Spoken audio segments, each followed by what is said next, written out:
Good evening students, my name is Tamanna, your English teacher. Welcome to TET Buzzer. सो अज की class के अंदर जो आप टॉपिक डिस्कस करने वाले हैं जी वो है आर्टिकल्स। सो चलो जी स्टार्ट करते हैं आप अज का टॉपिक आर्टिकल्स। ठीक है, आर्टिकल। सो सारे स्टूडेंट को पता है कि आर्टिकल 3 होंगे, ए एंड द। ठीक है, एक होंगे ए एन तो एक होंगे द। ठीक है, सो जिसके अंदर ए तो एन इन्हों इनडेफिनेट आर्टिकल्स किया जाता है। ठीक है, ए तो एन नू इनडेफिनेट आर्टिकल्स किया जाता है। ओके, एंड द नू डेफिनेट आर्टिकल्स किया जाता है। की किया जाता है जी? द नू डेफिनेट आर्टिकल्स।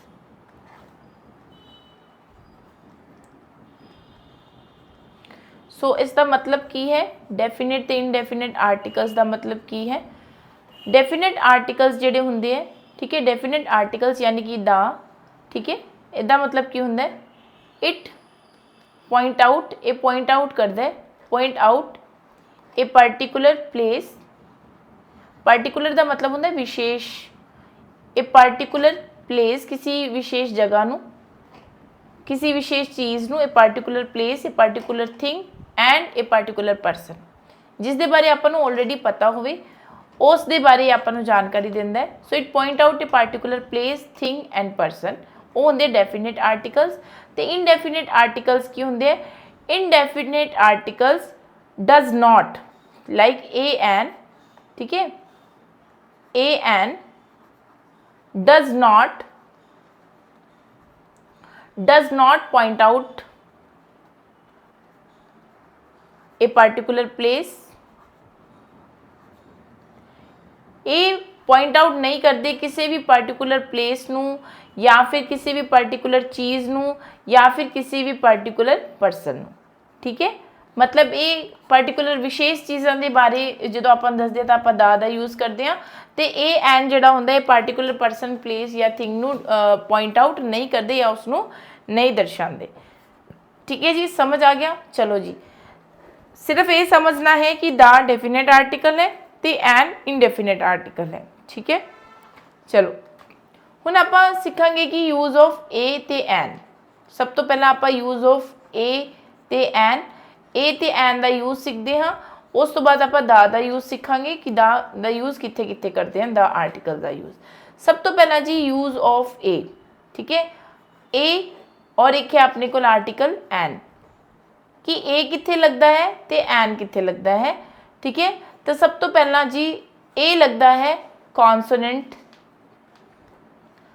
कॉन्सोनेंट साउंड तो पहला जो वर्ड के अंदर कोई कॉन्सोनेंट होवे। एन लगता है वाउल साउंड तो पहला। ठीक है, एन लगता है वाउल साउंड तो पहला।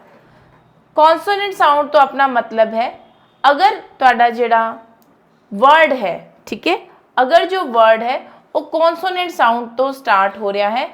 कॉन्सोनेंट साउंड का मतलब अगर word B, C, D, F, G, H, J, K, L, M, N, P, Q, R, S, T, V, W, X, Y ते जेड। अगर कॉन्सोनेंट साउंड मतलब जिहड़ा वर्ड है इंग्लिश के अंदर वो अगर इन्ना कॉन्सोनेंट साउंड मतलब व्यंजन तो पहला स्टार्ट हो रहा है तो आप ए लगावांगे। अगर वाउल साउंड तो पहला स्टार्ट हो रहा है तो आप एन लगावांगे। वाउल किहड़े किहड़े हुंदे है? ए, ई, आई, ए, ई, आई, ओ, यू, ए वाउल्स होंगे है। ठीक है, कॉन्सोनेंट का मतलब की हो गया? व्यंजन। ठीक है, एंड वाउल का मतलब की हो गया? स्वर। एक चीज़ याद रखो स्टूडेंट्स कि इंग्लिश के अंदर टोटल 26 लेटर्स है। ठीक है, कितने लेटर्स है? लेटर्स कह लो या अल्फाबेट कह लो, 26 लेटर्स है। वो अंदर 21 जेडे है वो कॉन्सोनेंट है। ठीक है, 21 जेडे है वो कॉन्सोनेंट है। बाकी जेडे बचे 5 वो की है वो वाउल है। ठीक है, ए, ई, आई, ओ, यू इन्हों वाउल कहा जाता है, तो बाकी ए, ई, आई, ओ छड़ के जिन्ने भी लैटर्स या वर्ड अपने को बचते हैं वो की हो जाएंगे? वर्ड नहीं, अल्फाबेट जोड़े बचते वो अपने की हो जाएंगे? वो ਕੌਨਸੋਨੈਂਟ ਹੋ ਜਾਣਗੇ। ਹੁਣ ਇਸ ਚੀਜ਼ ਨੂੰ ਕਿਸ ਤਰੀਕੇ ਦੇ ਨਾਲ ਈਜ਼ੀ ਵੇ ਦੇ ਨਾਲ ਸਮਝ ਸਕਦੇ ਹੋ ਤੁਸੀਂ। ਦੇਖੋ ਜੀ, ਅਗਰ ਕੋਈ ਸੈਂਟੈਂਸ ਜਿਵੇਂ ਕਿ ਕੌਨਸੋਨੈਂਟ ਸਾਊਂਡ ਦੀ ਅਗਰ ਮੈਂ ਗੱਲ ਕਰਾਂ ਤਾਂ ਆਪਾਂ ਫੋਰ ਐਗਜ਼ਾਮਪਲ ਇੱਥੇ ਮੈਂ ਐਗਜ਼ਾਮਪਲ ਲਿਖ ਦਿੰਦੀ ਹਾਂ। ਪਹਿਲਾ ਐਗਜ਼ਾਮਪਲ ਕੀ ਹੈ, ਮੈਂ ਕਹਿ ਰਹੀ ਹਾਂ ਦਾ, ਹਾਂ ਮੈਂ ਜਿਵੇਂ ਕੋਈ ਵੀ ਕੌਨਸੋਨੈਂਟ ਸਾਊਂਡ ਦੀ ਅਗਰ ਆਪਾਂ ਗੱਲ ਕਰੀਏ ਕਿ ਅਗਰ ਆਪਾਂ ਕੀ ਇਹ ਬॉय, अगर मैं बॉय लिखा है तो BOY बॉय, ठीक है, BOY बॉय, ठीक है। और इतने मैं लिखता HOURR सेकंड। थर्ड में लिखा जी यूनियन, थर्ड में लिखा यूनियन एंड फोर्थ में लिखा ऑरेंज, ठीक है, YR यूनियन ते ऑरेंज। हुण देखो पहला मैं तुहानूं दस्सिया कि कॉन्सोनेंट साउंड तो पहला आपां बी लगा ए लगाने आ, ठीक है। कॉन्सोनेंट तो पहला ए लगता है, वाउल तो पहला एन लगता है। ध्यान च रखना बच्चे, मैं ध्वनि की गल कर रही हाँ, लैटर की या शब्द की गल नहीं कर रही। अगर तुहानूं ये समझ नहीं आता ना तो वाउल साउंड पंजाबी के अंदर तुसीं जिवें कि आपां कहने ना ऊड़ा, आड़ा ते ईड़ी। उस तो इलावा स्वर जिहड़े पंजाबी च हुंदे है, स्वर जिहड़े तुसीं पंजाबी दे अंदर पढ़दे हो, भावें छोटी ही होवे वड्डी ही होवे, ठीक है, ये स्वरां दे अंदर आ जांदे हैं। हिंदी दे अंदर अगर मैं कहां कि हिंदी साउंड दे अंदर ए तो लैके, ठीक है, ए तो लैके खाली तक दी जो अपन साउंड आती है ना वो अपने वाउल होंगे है। उस तो इलावा क तो लैके, ठीक है, ग तक दी जिहड़ी साउंड होंदी है वो सारे कॉन्सोनेंट होंगे है, ठीक है। तो पंजाबी विच भी यही होएगा, पंजाबी विच भी इदां ही होएगा, क तो लैके, कक्के तो लैके, ठीक है जी, कक्के तो लैके ल तक, ठीक है। वो सारे किस दे अंदर आएंगे अपने कॉन्सोनेंट साउंड दे अंदर। हुण देखो इत्थे एग्जांपल्स दिते हुए पहला, दूजा, तीसरा, चौथा। सब तो पहला आ गया बॉय। बॉय शब्द नूं बोल के देखो, बॉय ब दी साउंड आ रही है। जो आप बॉय बोलते हैं तो किस दी साउंड आ रही है, ब दी। ब कि दे अंदर आंदा है जी, कॉन्सोनेंट साउंड दे अंदर, तो आप की कहांगे ए बॉय, ठीक है। हुण देखो आर, हुण बहुत सारे बच्चे की गलती करते हैं, शब्दां नूं लर्न कर लेंदे कॉन्सोनेंट। हुण तुसीं एच देख के इत्थे की लगा दोगे जी, इत्थे ए लगा दोगे। बेटा जी मैं कॉन्सोनेंट साउंड दी ध्वनि दी गल कर रही हाँ, शब्द की गल नहीं कर रही। I am talking about sound. हुण आर, जदों आपां आर बोलते हैं HOUR, ये आवर हुंदा है, ठीक है, एच आवर, ठीक है। तो आ दी साउंड आ रही है अ, ठीक है, चाहे पंजाबी च ले लो, पंजाबी के अंदर भी आ दी साउंड आ रही है। तो जदों वाउल साउंड आएगी तो आप की लगावांगे एन आर। उस तरीके दे नाल देखो यूनियन।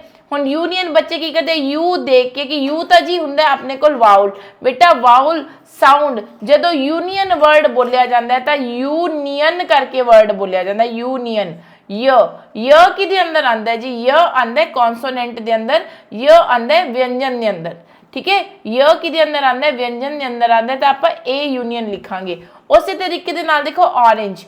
ऑरेंज जो बोलते हैं तो ऑ दी साउंड आती है ऑरेंज, ठीक है। ओ नू देख के नहीं लगाना, साउंड नू देख के तुसी ए ते एन दा यूज करना है, ठीक है। ऑरेंज तो आप की लिखांगे इत्थे एन ऑरेंज, ठीक है। इत्थे की लिखांगे आप एन ऑरेंज। मैं वापस तो एक बार एक्सप्लेन कर देनी हाँ कि ए एन का यूज जो आप करते हैं, ए एन का यूज करते टाइम आप बेटा जी साउंड की गल करते। साउंड का मतलब होंगे है ध्वनि। आप किस दी गल कर रहे हैं, आप ध्वनि की गल कर रहे हैं कि जिहड़ी साउंड है वो कॉन्सोनेंट होएगी तो ए लगाओगे, अगर साउंड वाउल होएगी तो तुसी एन लगाओगे। इट मीनस जिहड़ा अपना वर्ड है, जिहड़ा अपना वर्ड है उहदे अंदर जिहड़ी ध्वनि है वो वाउल आ रही है, मतलब स्वरां दी आ रही है। अगर स्वर ध्वनि आ रही है तो तुसी एन लगाओगे। अगर शब्दां दे अंदर व्यंजन की ध्वनि आ रही है, इट मीन कॉन्सोनेंट की ध्वनि आ रही है, तो तुसी ए दा यूज करोगे। सिर्फ ध्यान की चीज़ रखनी है स्टूडेंट, एक चीज़ जी तुसी मेन ध्यान दे अंदर रखनी है कि ये अंदर आप बेटा साउंड की गल कर रहे हैं, आप ध्वनि की गल कर रहे हैं, इस दे अंदर अक्षर की गल नहीं कर रहे। जदों भी कोई वाउल आर्टिकल्स का यूज वाला क्वेश्चन पेपर के अंदर आए तो उस शब्द नू बोल के देखो, उस शब्द नू की करके देखो जी, बोल के देखो। अगर साउंड जिहड़ी है वो कॉन्सोनेंट है, अगर साउंड जिहड़ी है व्यंजन है तो ए दा यूज करांगे, अगर साउंड ਜਿਹੜੀ ਹੈ ਉਹ ਵਾਉਲ ਹੈ ਇਟ ਮੀਨਸ स्वर ਦੀ ਧਵਨੀ ਆ ਰਹੀ ਹੈ ਤਾਂ ਐਨ ਦਾ यूज ਕਰਾਂਗੇ। ਧਿਆਨ 'ਚ ਕੀ ਚੀਜ਼ ਰੱਖਣੀ ਹੈ ਕਿ we are talking about sound not word not a letter. ਆਪਾਂ ਲੈਟਰ ਦੀ ਸ਼ਬਦ ਦੀ ਗੱਲ ਨਹੀਂ ਕਰ ਰਹੇ, ਆਪਾਂ ਅਕਸ਼ਰ ਦੀ ਗੱਲ ਨਹੀਂ ਕਰ ਰਹੇ, ਆਪਾਂ ਧਵਨੀ ਦੀ ਗੱਲ ਕਰ ਰਹੇ ਹਾਂ। ਅਗਰ ਊੜਾ ਜਾਂ ਆੜਾ ਇਹ ਪੰਜਾਬੀ 'ਚ ਹੋ ਗਿਆ। ਮੈਂ ਹਮੇਸ਼ਾ ਸਟੂਡੈਂਟ ਨੂੰ ਕਹਿੰਦੀ ਹਾਂ ਕਿ ਇੰਗਲਿਸ਼ ਨੂੰ ਇੰਗਲਿਸ਼ ਦੇ ਵੇ ਨਾਲ ਹੀ ਸਿੱਖਿਆ ਕਰੋ। ਤੁਸੀਂ ਕੋਸ਼ਿਸ਼ ਕਰਦੇ ਹੋ ਪੰਜਾਬੀ ਸਿੱਖਣ ਦੀ, ਫਿਰ ਬਾਅਦ 'ਚੋਂ ਪੇਪਰ ਦੇ ਅੰਦਰ ਤੁਹਾਨੂੰ ਬਹੁਤ ਜ਼ਿਆਦਾ ਮੁਸ਼ਕਿਲ ਆਉਂਦੀ ਹੈ। ਤਾਂ ਕਰਕੇ ਇੰਗਲਿਸ਼ ਨੂੰ ਤੁਸੀਂ ਸਿਰਫ ਆਪਣੇ ਕੰਪੀਟੀਟਿਵ ਐਗਜ਼ਾਮ ਦੇ ਪੁਆਇੰਟ ਆਫ ਵਿਊ ਨਾਲ ਸਮਝਣਾ ਹੈ।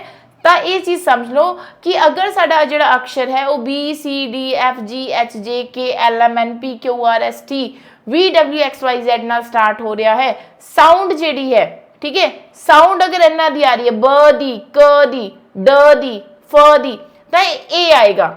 अगर वाउल साउंड आ रहा है ठीक है, वाउल साउंड मतलब अक्षर दी अगर अ दी ठीक है, देखो मैं इतने लिखे ना ए तो लेके न खाली ए हो गया, आ हो गया ठीक है, ए एक्सेट्रा एक्सेट्रा। अगर इनकी साउंड आ रही है तो आप उत्थे किस दा यूज करांगे, वाउल दा यूज करांगे। ठीक है, क्लीयर है सारे स्टूडेंट्स नू? हाँ जी स्टूडेंट्स, किसी को कोई डाउट है तो तुसी पूछ सकते हो कमेंट सैक्शन के अंदर कमेंट करके तुसी अपने डाउट्स के बारे पूछ सकते हो। स्क्रीन पर मैं जिस तरीके दे नाल लिखिया उस तरीके दे नाल तुसी नोट डाउन कर सकते हो आर्टिकल्स का यूज़। ठीक है जी, सो आई होप किसी बच्चे को कोई डाउट नहीं होएगा। अगर कोई भी डाउट है इस टॉपिक तो रिलेटेड तो तुसी मैनू कमेंट सैक्शन के अंदर कमेंट करके अपने डाउट्स नू पूछ सकते हो। इस तो इलावा जी सो आई होप ए एन दा यूज़ जोड़ा है तुहाडे वास्ते क्लीयर हो गया होएगा। ठीक है, सो इस तरीके दे नाल जुड़े जो पंजाब बज़र दे ऑनलाइन प्लेटफॉर्म दे नाल ते अचीव करते रहो new knowledge. Thanks to all of you, bye bye, take care.